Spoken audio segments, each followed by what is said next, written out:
మిమ్మల్ని వదిలిపెట్టాం. శాసనసభలో నిలదీస్తాం, క్షేత్రంలో నిలదీస్తాం. ఏ పిల్లలనైతే నువ్వు మోసం చేసినావో ఆ పిల్లలకు మేము అండగా ఉంటాం. తప్పకుండా ఆ పిల్లలతో ఐక్యంగా కొట్లాడతాం. ఇది ఏదో 2 రాజకీయ ఉద్యోగాలకు సంబంధించిన పంచాయతీ కాదు. లక్షలాది మంది తెలంగాణ యువతకు వారి భవిష్యత్తుకు సంబంధించిన అంశం కాబట్టి ముఖ్యమంత్రి గారు ఇకనైనా భేషజాలకు పోకుండా, అనవసరపు ప్రెస్టేజ్, ఫాల్స్ ప్రెస్టేజ్ పోకుండా, ఈగోకి పోకుండా అహంకారం తగ్గించుకొని ఇవాళ కండకావరంతో మాట్లాడే విధానాన్ని తగ్గించుకొని ఆ పిల్లలకు క్షమాపణ చెప్పి 2 లక్షల ఉద్యోగాలు ఇస్తానన్న మాట నిలబెట్టుకునే దిశగా వెంటనే నోటిఫికేషన్లు ఇవ్వాలని, వెంటనే ఆ ప్రక్రియ ప్రారంభించాలని, వారు డిమాండ్ చేస్తున్న విధంగా గ్రూప్ 2, గ్రూప్ 3లో పోస్టుల సంఖ్య పెంచాలని, అదే విధంగా డిఎస్సి విషయంలో కూడా మీరే ఏదైతే మాట చెప్పారో ఆ మాటను నిలుపుకోవాలని ఆనాడు మీరే చెప్పారు. ప్రతిపక్ష నాయకుడిగా 21,000 ఉద్యోగాలు ఉన్నాయని చెప్పినారు. అవి కూడా వెంటనే నోటిఫై చేయాలని, అదే విధంగా గ్రూప్ 1లో కూడా 1:100 నిష్పత్తిలో పిలవాలని మేము పెట్టిన డిమాండ్ కాదు.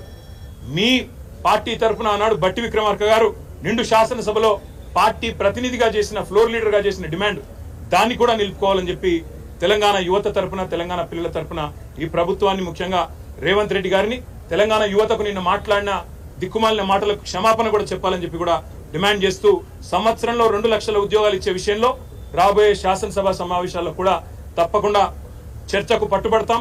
ప్రభుత్వాన్ని శ్వేతపత్రం ప్రచురించమని డిమాండ్ చేస్తాం. అదే విధంగా ఒకవేళ వారు కనుక ఒప్పుకోకపోతే తప్పకుండా వాయిదా తీర్మానం ఇచ్చైనా సరే సభను స్తంభింపజేయడానికి కూడా వెనుకాడమని చెప్పి కూడా హెచ్చరిస్తా ఉన్నాం.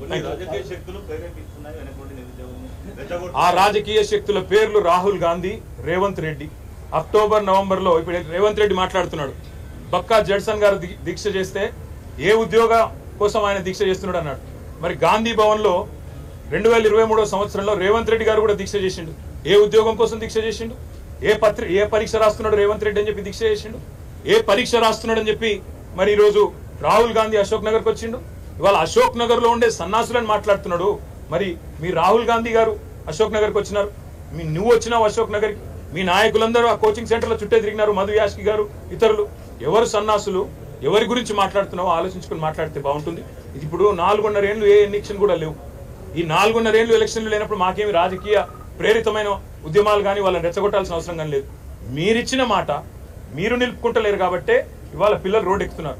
అర్ధరాత్రి నిన్న 4 దాకా పిల్లలు అశోక్ నగర్ లో, దిల్సుఖ్ నగర్ లో ఆందోళన చేసిన మాట వాస్తవం కాదా?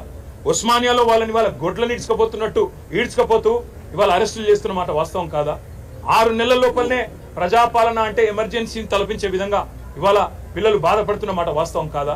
వాటికి సమాధానం చెప్పే సత్తా లేక ఇవాళ నోటికొచ్చినట్టు వాగడం కాదు ముఖ్యమంత్రి గారు. ఇంకా ప్రతిపక్షంలో ఉన్నట్టుగానే మాట్లాడుతున్నాడు రేవంత్ రెడ్డి. ఒక ముఖ్యమంత్రిగా గౌరవంగా తెలంగాణ పిల్లల గురించి మాట్లాడితే ఆయనకు మంచిది, అందరికీ మంచిది, రాష్ట్రానికి సరే. రేవంత్ రెడ్డి గారి గురించి ఎంత తక్కువ మాడితే అంత మంచిది. మేము అనేది ఏమంటే రేవంత్ రెడ్డికి సత్తా ఉంటే, నీ ప్రభుత్వానికి నిజాయితీ ఉంటే, చిత్తశుద్ధి ఉంటే, నువ్వు అంటావు కదా మాట్లాడితే శ్వేతపత్రం అని ప్రచురించి శ్వేతపత్రం. ఎన్ని నోటిఫికేషన్లు ఇచ్చినావు తెలంగాణ వచ్చినాక? ఎన్ని ఉద్యోగాలు భర్తీ చేసినావు? నువ్వు చెప్పిన 2 లక్షల ఉద్యోగాలు, నువ్వు చెప్పిన జాబ్ క్యాలెండర్ లో ఎన్ని మాటలు నిలబెట్టుకున్నావు? స్పష్టంగా ఒక శ్వేతపత్రం ప్రచురించి మీరు చెప్పాలని చెప్పి నేను డిమాండ్ చేస్తాను. Thank you.